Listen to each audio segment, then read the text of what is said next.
অমৃতার মা গত হওয়ার পর হয়তো কামরাটা প্রতি রাতে আরও ছোট হয়ে আসে। বিদেশে থেকেও এই ঘরই তার এক টুকরো কলকাতা, না দেখা কলকাতা। পেশাগতভাবে সে এখন এক আর্কিটেক্ট। অমৃতার মা মেহের 3 দশক আগেই প্রাগে চলে আসে। অমৃতার মায়ের কলকাতার পুজো দেখার খুব ইচ্ছে হয়েছিল, কিন্তু দেখা হলো না পুজো। তবে যেটার দেখা হলো তার কিছুই নয়, কয়েকটা ছবি, তার মায়ের তোলা। মেহের অসম্ভব ভালো ছবি তুলতেন, আঁকতেনও বটে। ছবিগুলো দেখে অমৃতা কলকাতার পুজো দেখার ইচ্ছেটা বেশ মাথা চাড়া দিয়ে উঠেছে। কয়েকদিন আগেই সে কোনো এক কলকাতার ইনফ্লুয়েন্সারের ভিডিওতে কলকাতার এক বনেদি বাড়ির পুজোর প্রস্তুতি দেখেছিল। তাদের দরজা নাকি সকলের জন্যই খোলা। তবে কি অমৃতাও যেতে পারে? অতএব দেশে ফেরার টিকিটটা সে কেটেই ফেলে। ব্লুপার টেলসের আজকের নিবেদন ঘরে ফেরা। এটি একটি অরিজিনাল গল্প। গল্পের লেখিকা সৃষ্টি সেনগুপ্ত এবং মূল ভাবনা তুহিন সাহা। শুরু হচ্ছে আজকের গল্প ঘরে ফেরা। চতুর্থী দিন অমৃতার ফ্লাইট দমদম এয়ারপোর্টের মাটি স্পর্শ করে। সেখান থেকেই ক্যাব বুক করে উত্তর কলকাতার একটা ঠিকানার উদ্দেশ্যে রওনা দেয়। ঠিকানাটা সে পেয়েছিল সেই ইনফ্লুয়েন্সার, কি যেন নাম, ও হ্যাঁ, মেঘাদ্রি। ক্যাবটা এবার যেখানে এসে থামল, বাগবাজারের একটা বাদামি রঙের বনেদি বাড়ির সামনে। হলুদ আলোর মালায় সেজে উঠেছে বাড়িটা, আর নেমপ্লেটে লেখা সুবর্ণরেখা। বাড়ির গেট পেরিয়ে ঢুকতেই কয়েকজোড়া চোখ বিস্ময়ে জ্বলে উঠল। তবে কেউ কিছু বলার আগেই একটা চনমনে ছেলে এগিয়ে এলো অমৃতার দিকে। ছেলেটা বেশ চঞ্চল, দেখেই বোঝা যাচ্ছে। এই হলো মেঘাদ্রি। ওমা, দিদু, ও কাকিমণি, এদিকে শোনো। এই যে দেখো, এটাই অমৃতা দিগো। বলছিলাম না ওর কথা। অমৃতা আশা করেনি বিষয়টা এত সহজ হবে, বা বাকিরা সানন্দে তাকে গ্রহণ করবে। ইতিমধ্যেই ব্যস্ত হয়ে মেঘাদ্রির কাকিমণি নয়না দেবী বলে উঠলেন, আরে মেয়েটা সবে এসেছে, ওকে একটু গেস্টরুমটা দেখিয়ে দে। পৃথ্বীশ, তোর আঁকা কি হলো বাবা? দিন যে শেষ হয়ে গেল। ওনার কথা অনুসরণ করে অমৃতার চোখ যায় একটা ছেলের দিকে। দুর্গা প্রতিমার ঠিক পিছনের দেওয়ালে রঙিন কী সব নকশা আঁকছে। তবে ভালোই আঁকে ছেলেটা। এই তো হয়ে এসছে, আর একটু বাকি। বাড়িটা বাইরে থেকে দেখে যতটা পুরনো লাগে, ভেতর থেকে ততটাই প্রাণে ভরা। এসব ভাবতে ভাবতেই পৃথ্বীশের সাথে দেখা হয়ে গেল। বলা ভালো, আলাপ হলো। কথা প্রসঙ্গে পৃথ্বীশ নিজেও বুঝল যে অমৃতা আঁকতে ভালোবাসে। মণ্ডপের সামনেটা এখনো আলপনা দেওয়া হয়নি। এই আমি একটু ওই দিকটা বরং দেখে আসি। অমৃতা, তুমি চাইলে আসতে পারো। আলপনা? আমি তো আলপনা দিতে পারি, তাহলে আমিই দিই এটা। বেশ, তুমি পারো, দাও তাহলে। অমৃতা আলপনা দিতে দিতে ভাবছিল সব কিছু তার এত কেন চেনা লাগছে। ঠাম্মা ইতিমধ্যেই কখন এসে অমৃতার আলপনা দেওয়া দেখছিল সে বোঝেনি। তুমি আলপনা দিতে কোথায় শিখলে? তুমি তো বিদেশে। আমার মা শিখিয়েছিল। মা খুব ভালো আলপনা দিত। ঠাম্মা বিস্ময় সংবরণ করে অমৃতার প্রশংসা করে, তারপর নিজের কাজে ফিরে যান। তবে তার মুখের ভাব দেখে অমৃতার কেমন যেন লাগলো। ষষ্ঠী, সপ্তমী, অষ্টমী আর অষ্টমীর রাত। অষ্টমীর রাতটাও এক বিদঘুটে স্বভাবের। অমৃতা একা একা দাঁড়িয়ে আছে বারান্দায়। নয়না অমৃতার কাঁধে হাত রেখে বললেন, পুজোর বাড়িতে ঘুম আসে না, তাই না? অমৃতা অবাক হয় না, সে যেন অপেক্ষাই করছিল এমন একটা হাতের। তোকে অনেক কিছু বলতে ইচ্ছে করছে জানিস। হ্যাঁ, বলো না।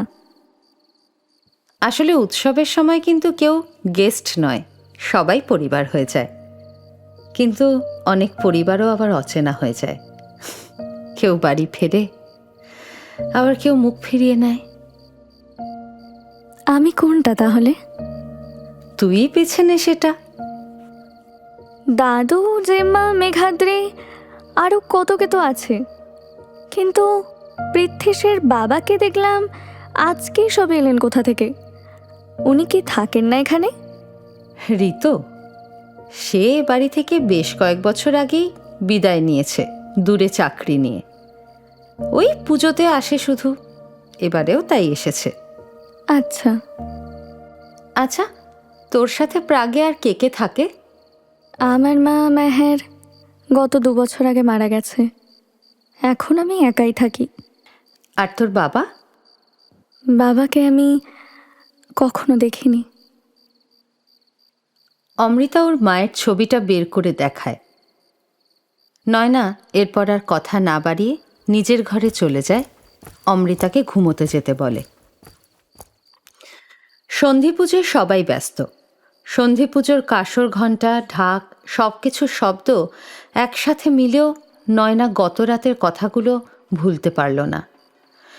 তবে এখানেই যে শেষটা হবে না সে সেটা ভাবেনি। এই মুহূর্তে বাড়ির সকলেই উপস্থিত আছে, আর আছে পৃথ্বীশের বাবা ঋতব্রত। কিন্তু ওকে বড্ড চিন্তিত দেখাচ্ছে। নয়না খুব অপ্রত্যাশিতভাবে বলে উঠল, উমা এবছর একা আসেননি, উমা আমাদের মেয়েকে নিয়ে এসেছে। মেয়ে?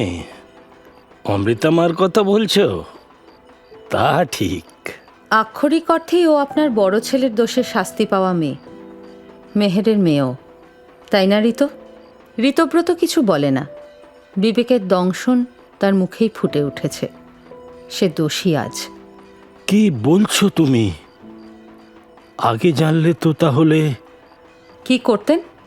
মেহেরের মতো ওকেও তাড়িয়ে দিতেন নিজের ছেলের দোষ থাকতে? মেহেরকে আমরা যেতে বলিনি, তবে এই বাড়িতে ওকে রাখাটা আমাদের পক্ষে সম্ভব ছিল না। ঋতব্রত তো জানে সব, ও বলছে না কেন? বাবা, আমি বুঝতে পেরেছি আমার ভুল। আজ নিজের মেয়ের সামনে নতুন করে আর মিথ্যে বলতে পারবো না। আপনার ছেলে থেকে গেল, কিন্তু যে মেয়েটার তখন একটা আশ্রয়ের দরকার ছিল তাকে কেন চলে যেতে হলো? কি ঋত জানতো? কেন জানবে না? সে তো সুখেই ছিল। খালি নিজের ছেলে আর স্ত্রীটাকেও যোগ্য সম্মানটুকু দিতে পারল না, পালিয়ে গেল কাপুরুষের মতো। ঋতব্রতর এবারেও কিছু বলার নেই। পৃথ্বীশের চোখ বিস্ফারিত। এরকমই এক দুর্গাপুজোর রাত, বারান্দায় একটা অসহায় অন্তঃসত্ত্বা মেয়ে ও তার কাপুরুষ প্রেমিকের বাড়ির লোকের তার উপর নিষেধাজ্ঞা। সে শুধু ভেবেছিল তার ভাবী সন্তানের কথা। মেহের মুসলমান, তার উপর বিয়ের আগেই অন্তঃসত্ত্বা। বাঙালি রক্ষণশীল পরিবারের রক্তচক্ষু এড়িয়ে সে একাই বাঁচবে বলে ঠিক করেছিল। ইতিমধ্যেই নয়না দেবী বলে উঠলেন, না, অমৃতা কোথাও যাবে না, ও এবার থেকে এখানেই থাকবে আমাদের সাথে। এরপরই সব নিস্তব্ধ। নিজের ঘরের দিকে এগোয় অমৃতা। কাল বিকেলে ফ্লাইট নিউ দিল্লির, সেখান থেকেই বাকিটা পথ যাবে। প্যাকিংটা অল্প করেই রেখেছিল, বাকিটাও করবে। নবমীর এই রাতকে বলে নবমীর নিশি। যত প্রকার চলে যাওয়া, হারিয়ে যাওয়া, সব এই রাতের সঙ্গী। রাস্তাটা আবারও ভেসে যাচ্ছে, তবে আলোর আড়ালে থাকা অন্ধকারে। সারা রাত না ঘুমিয়ে অমৃতা প্যাকিং সেরেছে। আজ বিকেলে তার এয়ারপোর্টে পৌঁছতে হবে। ইচ্ছে করছিল এখনই যদি সে বেরিয়ে যেতে পারত। আজ দশমী, মায়ের চলে যাওয়ার দিন। ভাবনার জালে অমৃতা এতটাই জড়িয়ে গেল যে খেয়াল হলো না কখন মেঘাদ্রি এসেছে অমৃতাকে ব্রেকফাস্টের জন্য ডাকতে। এই অমৃতাদি, নিচে সবাই অপেক্ষা করছে, চলো চলো একসাথে ব্রেকফাস্ট করা হবে। আর কাকিমণি কিন্তু বলে দিয়েছে তোমাকে সিঁদুর খেলাতেও থাকতে হবে, কারণ এটা তো তোমার প্রথম পুজো, বলো। অমৃতা যাবে না ভেবেও যেতে বাধ্য হলো। অমৃতা নিজের ঘরে চলে যায়। এরপর ঘরটা ভালো করে দেখে নিচ্ছিল একবার, শেষবারের মতো সে। আমি আর থাকতে না পেরে অমৃতার দিকে এগিয়ে যাই। থেকে যা মা, থেকে যা। অনেক বছর তোকে দূরে সরিয়ে রেখেছিল ভগবান। এবছর তোকে সঙ্গে করে এনেছেন যখন উনি, আর যাস না। আমাকে আজ অমৃতাকে আটকাতেই হতো। সেদিন রাত থেকেই আমাকে এই বিষয়টা তাড়া করে বেড়াচ্ছিল। অমৃতা যারই সন্তান হোক, কিন্তু কারোর না কারোর তো সন্তান, সর্বোপরি এই বাড়ির সন্তান। আর সন্তানদের কি মায়েরা এভাবে যেতে দিতে পারে?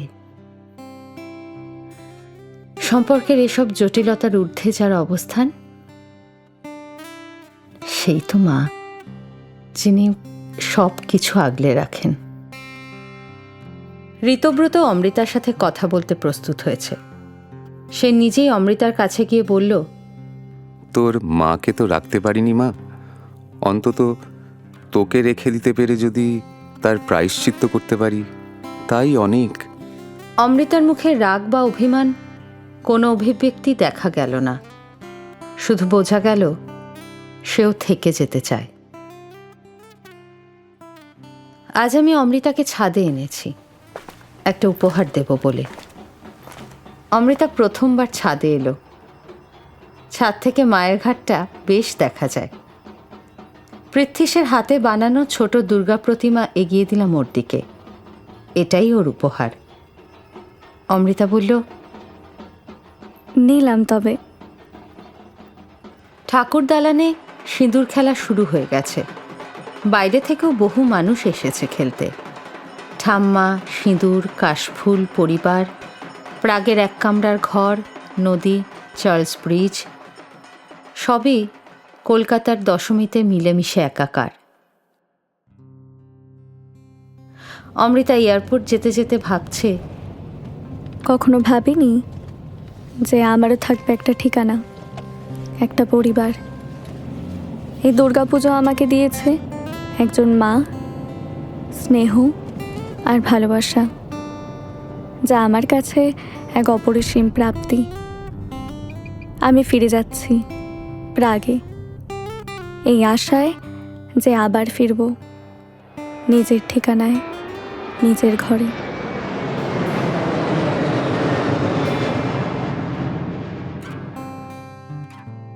শুনলেন আজকের গল্প ঘরে ফেরা।